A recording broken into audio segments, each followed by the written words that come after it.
Hi, welcome to another episode of Beast Perspective. In this episode, we'll talk about what's happening between the US Israel relations and its implications in the Middle East region. The first development is, of course, the series of events that have unfolded in the Middle East after the cessation of hostilities between Iran and Israel. The war, of course, dragged the United States with all its might and power in the region, uh, the, and leading to certain devastations inside Israel and counterattacks by Iran. But most importantly, what it did was that the fragile peace that Middle East sat on for years has been made further fragile. Fragility has grown, and from that perspective, the United States finds itself in a difficult position because the entire agenda of Donald Trump's presidency was to find some kind of a peace in the region, and that has, of course, gone further away from him. Now, insofar as the deal between Hamas and Israel is concerned, Steve Witkoff has pulled out of the negotiations with involving both Israel and Hamas because of tough positions of Hamas. And Donald Trump has said that the repercussions are going to be bad for Hamas, which means that there's going to be some carte blanche to provide it to Israel in terms of how it acts within Gaza. Now, what that means internationally could really be very different or could really play out in different ways. The first is the fact that there's been immense growth in the international pressure on Israel in the last few weeks, particularly since a series of evacuation orders that were circulated by the Netanyahu government um, inside Gaza, and the particularly bad humanitarian condition in the northern Gaza that has ensued as a result of perpetual movement of people and um, and the series of attacks that have happened um, by Israeli forces inside Gaza. Now, ever since the GHF has come into picture, which is the Gaza Humanitarian Foundation, which is a new way of distributing food and aid within Israel to ensure that Hamas uh, doesn't get hold of these of the necessities. There's been, of course, a different kind of developments that have happened.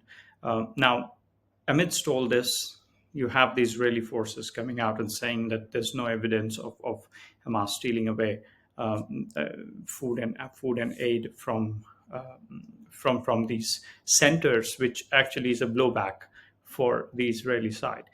Internationally, the pressure has grown. France has moved on to recognize the state of Palestine, of course, on principle.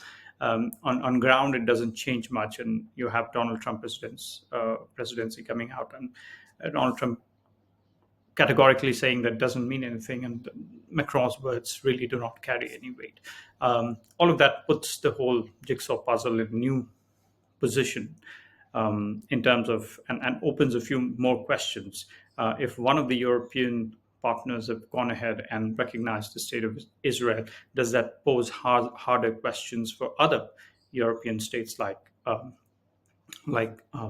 Britain or in North America for Canada? I mean, these are states and New Zealand, because we had a bunch of countries, including France, UK, Germany, Canada and New Zealand, coming out with a statement earlier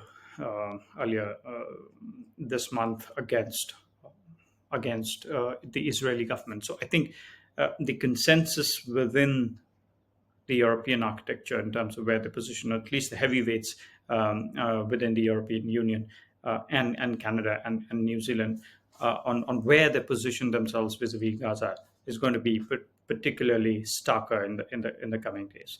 Now, the finality of the Gaza question, of course, rests with how the United States and the Donald Trump governments really acts vis-a-vis vis-a-vis Gaza. From what it appears, United States pulling out of any negotiations, um, Hamas taking a very hard stance. There's still 20 odd or 20 living hostages with the Hamas. Um, Given all these realities, and of course the political situation within Israel hasn't relented in terms of the pressure on the Netanyahu government, and from all sides continues to be there. Given these realities in the ground, um, any party seems unwilling to be able to make that leeway or ground to give cede any ground to the other party in terms of where they want to act. Um, be that as it may, the situation on the ground remains in Gaza is likely to remain under Israeli control, and the humanitarian, the GHF, I think, which is aided and abetted, many say, by the United States, will continue to have control of some of these distribution mechanisms. But I think what will change in the next few days is the pressure on the Netanyahu government will likely allow, or likely force it to sort of allow other aid mechanisms to enter Gaza. And one is, of course, they've hinted that aerial drops of aid will continue in Gaza.